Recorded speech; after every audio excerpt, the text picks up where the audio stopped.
faites très bien de nous rejoindre sur Afro Info D143. Dans cette production, nous vous parlons spécialement du football. Les Léopards de la RDC sont arrivés à Dar es Salaam pour affronter les Taifa Stars de la Tanzanie en marge de la 4e journée des éliminatoires de la CAN Maroc 2025.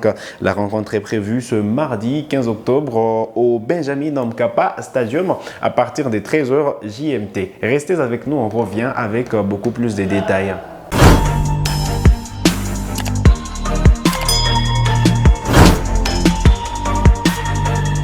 Allez, très content de vous retrouver sur Afro Info D143. L'équipe nationale senior de la RDC séjourne déjà à Dar es Salaam après 3h30 minutes des vols de Kinshasa à Dar es Salaam. Les Léopards de la RDC ont posé leurs valises dans la capitale tanzanienne pour affronter évidemment les Taifa Stars en marge de la 4e journée des éliminatoires de la CAN Maroc 2025. Cette rencontre, comme je viens de le dire, qui est prévue ce mardi 15 octobre 2024 au Benjamin Mkapa Stadium.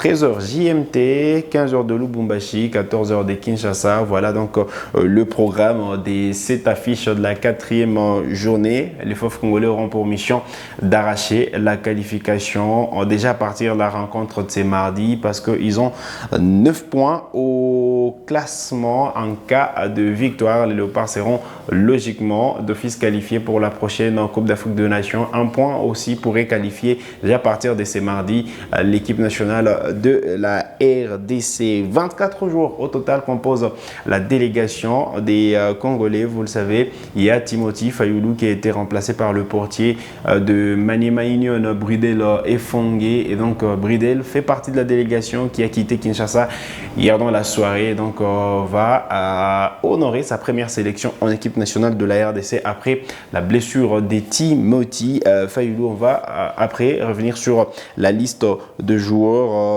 qui sont présents à Dar es Salaam, mais il faut dire que quand même le Léopard occupe la tête du groupe H avec 9 points, suivi de la Tanzanie qui a 4 points. La Guinée a enregistré ses 3 premiers points, vous le savez, samedi dernier en battant l'Éthiopie. L'Éthiopie, c'est une seule unité engrangée jusqu'à depuis le début de ces éliminatoires de la Coupe d'Afrique des Nations. Donc en cas de victoire, les Léopards pourront passer devant tout le monde. Bon, ils sont déjà devant tout le monde, mais ils pourront se qualifier pour la phase finale de la prochaine CAN et faire carton plein. Pour l'instant, c'est pas impossible pour Sébastien Desabre qui dispose quand même d'une très bonne équipe. Évidemment, les titulaires de la première confrontation vont bien, tout le monde va bien. Il faut dire que le groupe se porte bien, outre la blessure, on va dire, de Timothy Fayulu, qui sur la liste des joueurs sélectionnés a été remplacé par Bridel Efongue. On va parler de ces 3 gardiens de but qui sont sur place. Dimitri Berthaud qui était déjà titulaire lors de la manche aller.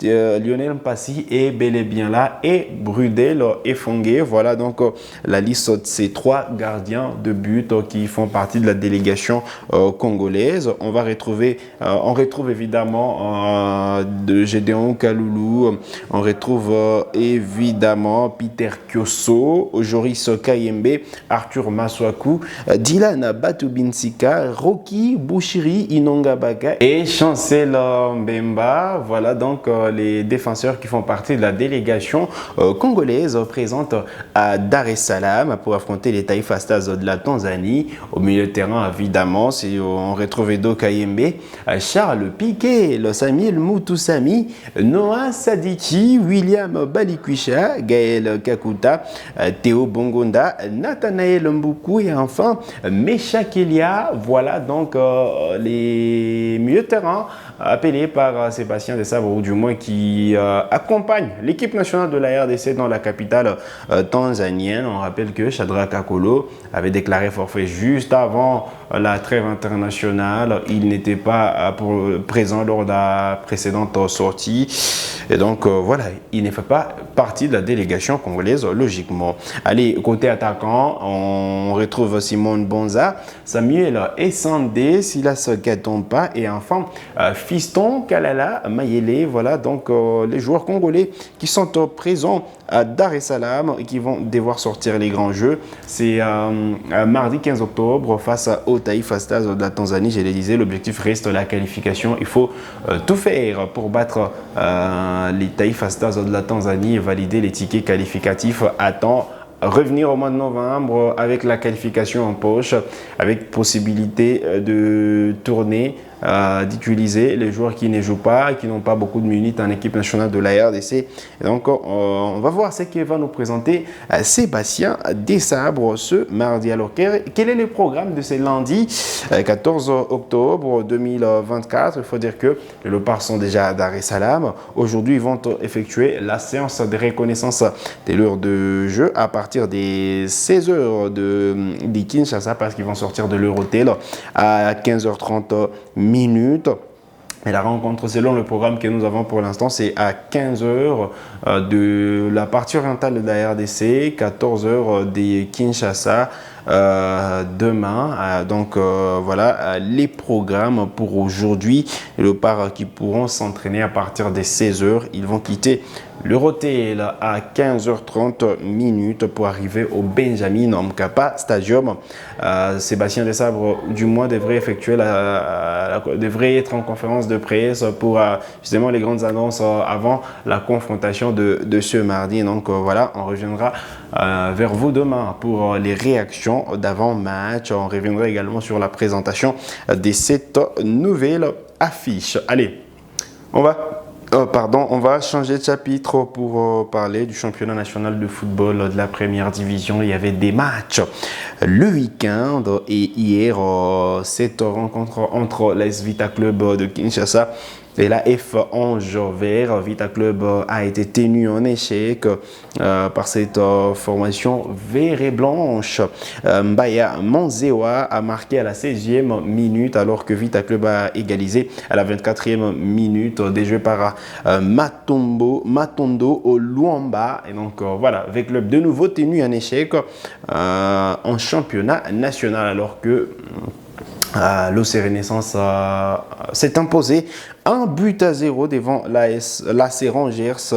Baïla Yongo a marqué à la 22e minute des jeux. Belle victoire donc pour l'OC Renaissance avec au passage une belle prestation de Jackson Lunanga qui a été élu homme du match. Allez, toujours le week-end, évidemment, Céleste FC a eu raison du FC Étoile du Kivu.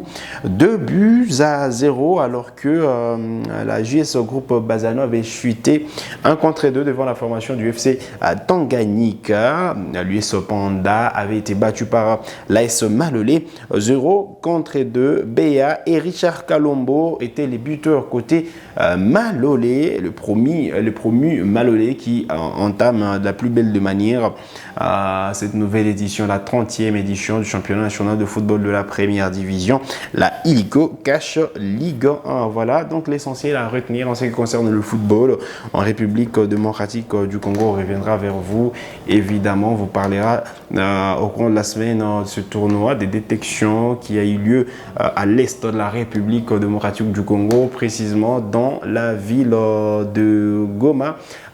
Des détecteurs de talents qui sont venus de la Belgique pour suivre de près les jeunes talents. C'est la future Pro League qui s'est clôturée hier dimanche avec le sacre de la formation de Horizon de Bukavu qui a eu raison de la formation du DC Virunga de la ville de Goma au tir au but 4-2 après un nul 1-1 dans les temps réglementaires. On reviendra dans la semaine évidemment sur voilà, les moments forts évidemment de ces tournois des détections qui s'est déroulé à l'est de la République démocratique du Congo.